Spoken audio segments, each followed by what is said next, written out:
क्षेत्र के विप्रजन, ये बहुत ही सौभाग्य का, परम सौभाग्य का विषय है। और इसमें जो बुलाए गए विप्रजन वह इस क्षेत्र के यशस्वी विधायक आदरणीय श्री ज्ञान तिवारी जी। इससे पहले वास्तव में आज का दिन ये अभूतपूर्व है, क्योंकि इससे पहले इतने ब्राह्मणों को किसी मंच पर बिठा करके किसी राजनेता ने सम्मान नहीं किया होगा। भागवत भगवान की। पूर्व भी यदि हम अपने दर्शन में भारतीय दर्शन को देखते हैं तो एक विषय आता है राजनीति एवं धर्म दर्शन। राजनीति और धर्म का अन्योन्याश्रय संबंध रहा है, क्योंकि बिना धर्म के राजनीति संभव नहीं हुई है, और धर्म पर आज धर्म और राजनीति का संगम है। आज जो हम लोग यहाँ पर उपस्थित हुए हैं वे, और इस संगम को सफल बनाने के लिए, क्योंकि इस भारत को उत्तरोत्तर धर्ममय बनाने के लिए, धर्म के पथ पर अग्रसर करने के लिए, इससे पूर्व जब हम अपने इतिहास को देखते हैं तो वहाँ पर हमारे वेदों की हजारों शाखाएं थी, लेकिन इस भारत में आतताइयों ने आकर के और हमारी वेद की शाखाओं को नष्ट कर डाला। चारों वेद और वेदों की शाखाएं हैं वह वास्तव में ऋषियों और महर्षियों की तपस्या का परिणाम है, क्योंकि यह देश जब राजतंत्र था तो राजा लोग ऐसे थे, धर्म की रक्षा करते थे, ब्राह्मणों की रक्षा करते थे, वेद की रक्षा करते थे।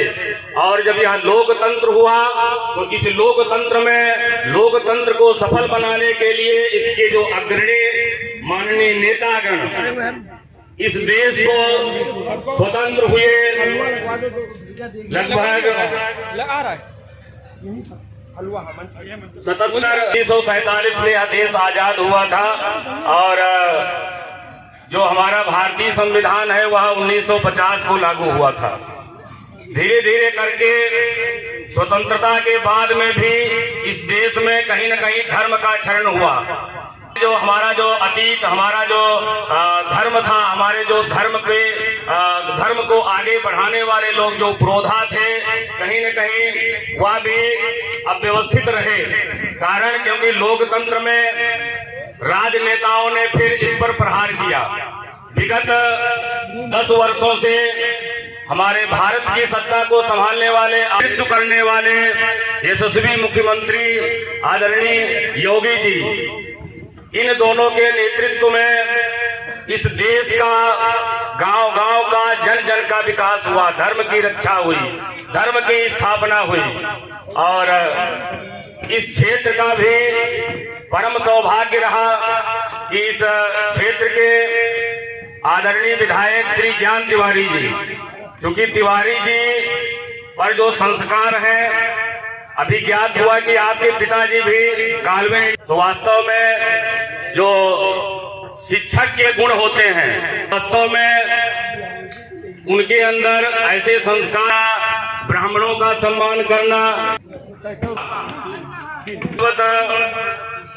महापुराण का आयोजन धरती पर आदरणीय विधायक जी ने कराया, और ये हम सबका सौभाग्य है कि वास्तव में अभी आपने गणना कराया कि क्षेत्र के प्रत्येक जो धार्मिक स्थान थे उनका जीर्णोद्धार, कहीं पर बाउंड्री वाल हुई, निर्माण हुआ।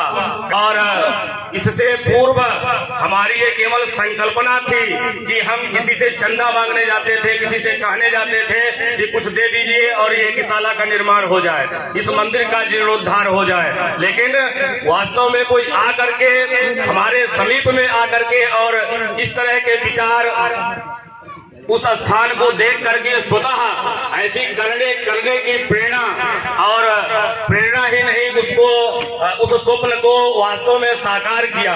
तो इस देश, इस धरती का, इस क्षेत्र का परम सौभाग्य है कि जो आप लोगों को ऐसा विधायक मिला। और जय जय श्री कृष्ण। अभी लोकतंत्र का महायज्ञ आने वाला है, तो वास्तव में ये हम सब के लिए विचारणीय विषय है कि इस लोकतंत्र के पावन यज्ञ में अपनी आहुति हम यज्ञ कुंड में, हवन कुंड में ही डालें।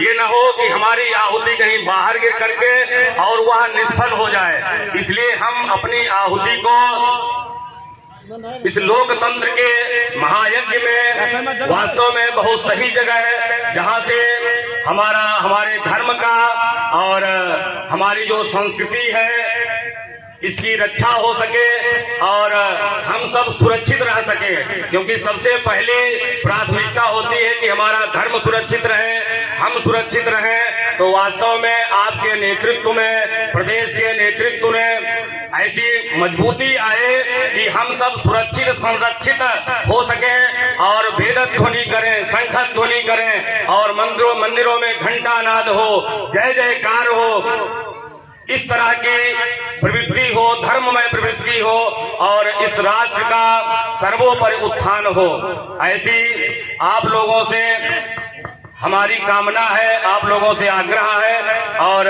यहाँ पर ये विप्र समूह वास्तव में ये अद्भुत है, क्योंकि अभी आदरणीय विधायक जी ने कहा कि हम समाज को दिशा देते हैं, हम समाज की दशा बदलते हैं। तो ये वास्तव में सत्य है, क्योंकि हम जहाँ भी जो हमारे भारतीय वांग्मय में निहित 16 संस्कार हैं, उन संस्कारों को हम ही सब संपादित करते हैं। और जब संपादित करते हैं, कराते हैं, तो वहाँ पर हम जो हमारा यजमान होता है उसे हम कहीं न कहीं सदुपदेश देते हैं कि संस्कार का आशय क्या है, संस्कार का अर्थ क्या है, हमें संस्कार क्यों करना चाहिए। जब हम संस्कार करें कि देखो ये शंख बजा रहे हैं, जब हम घंटा बजाएं और हमारा कोई उपहास करे, हम घंटा बजा रहे हैं, तो वास्तव में ये केवल सोचनी नहीं है, ये युग युगांतर की ऋषियों मुनियों की तपस्या है। नेत्रों में आंसू आ जाते हैं कि जब हमारा कोई उपहास करता है, क्योंकि भारत की आत्मा वेद और वेदों की सुरक्षा, वेदों की संरक्षा न हो सके, हमारी संस्कृति आगे न बढ़ सके, तो वास्तव में हम सबका जीने का कोई अधिकार नहीं है। अर्थात ये केवल यहाँ पर इस धरा पर जीवन को लिए, शरीर को लिए व्यर्थ घूमते रहेंगे और कुछ नहीं होने वाला है। आदरणीय विधायक जी ने इस क्षेत्र में वास्तव में जो संस्कृति का उत्थान किया है, जो देव मंदिरों का जीर्णोद्धार किया है और आपकी धर्ममय प्रवृत्ति है, ये वास्तव में बहुत ही अद्भुत है, अकल्पनीय है। और ये ईश्वर से प्रार्थना है कि आप धर्ममय बने रहें और इस क्षेत्र की जनता जनार्दन, क्योंकि इस लोकतंत्र के यज्ञ में आप लोग वास्तव में यजमान हैं और जब आप अपनी आहुति प्रदान करेंगे तभी यह लोकतंत्र रूपी यज्ञ सफल होगा। तो इस यज्ञ को हम सफल करें, अपनी संस्कृति को सुरक्षित और संरक्षित करें और हम सब आगे बढ़ें। आदरणीय योगी जी ने प्रदेश के जितने भी संस्कृत विद्यालय, संस्कृत महाविद्यालय थे, सभी जगह पर शिक्षकों की नियुक्ति की और ये उनका उद्देश्य है, उनका ध्येय है कि कोई भी ब्राह्मण यदि तिलक लगा करके, यदि कोई भी ब्राह्मण वेशभूषा में कहीं भी किसी कार्यालय में कहीं पर भी पहुंचता है तो उसका वास्तव में सम्मान होना चाहिए। यदि कहीं पर भी उसके प्रति किसी भी प्रकार की यदि कहीं कोई अव्यवस्था उत्पन्न हुई तो किसी को माफ नहीं किया जाएगा। ये आदरणीय योगी जी का ये परम उद्देश्य रहा और जहाँ पर भी जिस मंच से उन्होंने भाषण दिया, जहाँ पर भी अपनी बात को रखी, वहाँ पर केवल धर्म का उत्थान हो, संस्कृति की रक्षा हो और गायों की रक्षा हो, ऐसा परम उद्देश्य। ये वास्तव में ये वैदिक काल के बाद में एक ऐसा समय आया है, ये ईश्वर की ही कृपा है कि आज ये जो हम सबके सामने एक ऐसा समय है कि जहाँ पर हमारी संस्कृति और संस्कृति रही है। आज पर उपस्थित होकर के ये व्रत ले, ये संकल्प ले कि वास्तव में हम सभी ब्राह्मण यहाँ पर जितने भी आचार्य वृंद हैं, क्योंकि आप तभी शंख ध्वनि कर पाएंगे, तभी मंदिर में घंटा नाद कर पाएंगे जब आप सुरक्षित और संरक्षित होंगे। इसलिए जहाँ पर भी बैठे अपनी बात को रखें और इस लोकतंत्र के महापर्व को सफल बनाएं। हम सब कृतकृत्य हुए हैं। हम विपादात कमलावरो प्रसादाय मम नाम रामः। एक बहुत ही सुंदर है और नाम देता हूँ जय तु भारतम जय तु संस्कृतम। अभी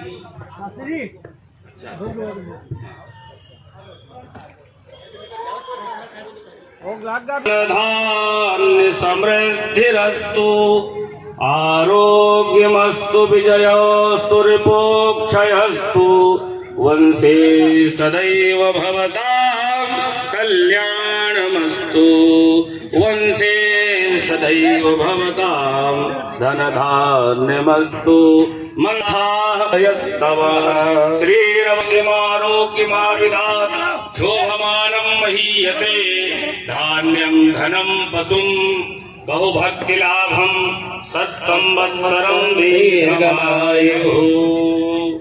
ओम शांति।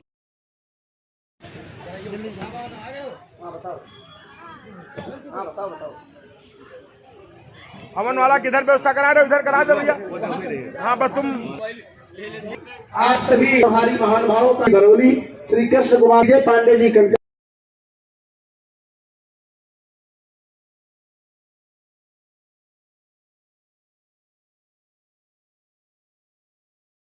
की है। यदि मेरे से कोई कमी लगी हो आपको कि हमारे चौकीदार ने ये काम नहीं किया, चाहे वो फायर स्टेशन का हो, जो गांव कट रहे थे उनको बसाने का रास्ता हो, हमने पूरा प्रयास करने का प्रयास किया है।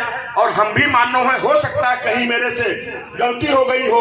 कभी कभी अभी आप देखे मैंने उससे कड़ा बोल दिया, हो सकता मैंने किसी से इसी तरीके से कड़ा भी बोल दिया हो। चूंकि 25-25 हजार महिलाएं जिस गलत यात्रा में निकल जाए, 10-10, 15-15 हजार रोज लोग भागवत पुराण में आए आशीर्वाद देने के लिए अपनी भाई को, तो आप भी मेरे यज्ञ कराते रहते हैं। महाराज जी ने कहा था जिस दिन गोवर्धन पूजा होगी उस दिन तो महाराज जी छींटे पड़ने लगी, आने लगी। और कल भी महाराज जी कह रहे थे जब तक कथा होगी, कितना भी कुछ हो, लोग घर तक पहुंचेंगे, तब तक बारिश जरूर आएगी। और 3 या तीसरी रेवसा में है। इस नाते मैं आप सभी का हृदय से प्रणाम करता हूं। जिन लोगों ने हमारे, मैं उनको भी प्रणाम करता हूं। सामने नारी शक्ति और जो हमारे सभी लोग आशीर्वाद देने के लिए उपस्थित हैं, इनको विराम देता हूं। एक बार जोर से जय जय श्री राम, जय जय श्री राम।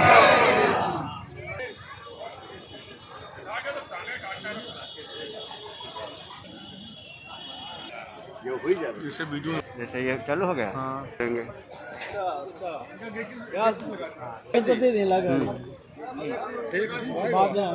बाकी तो नहीं Oh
इस कथा में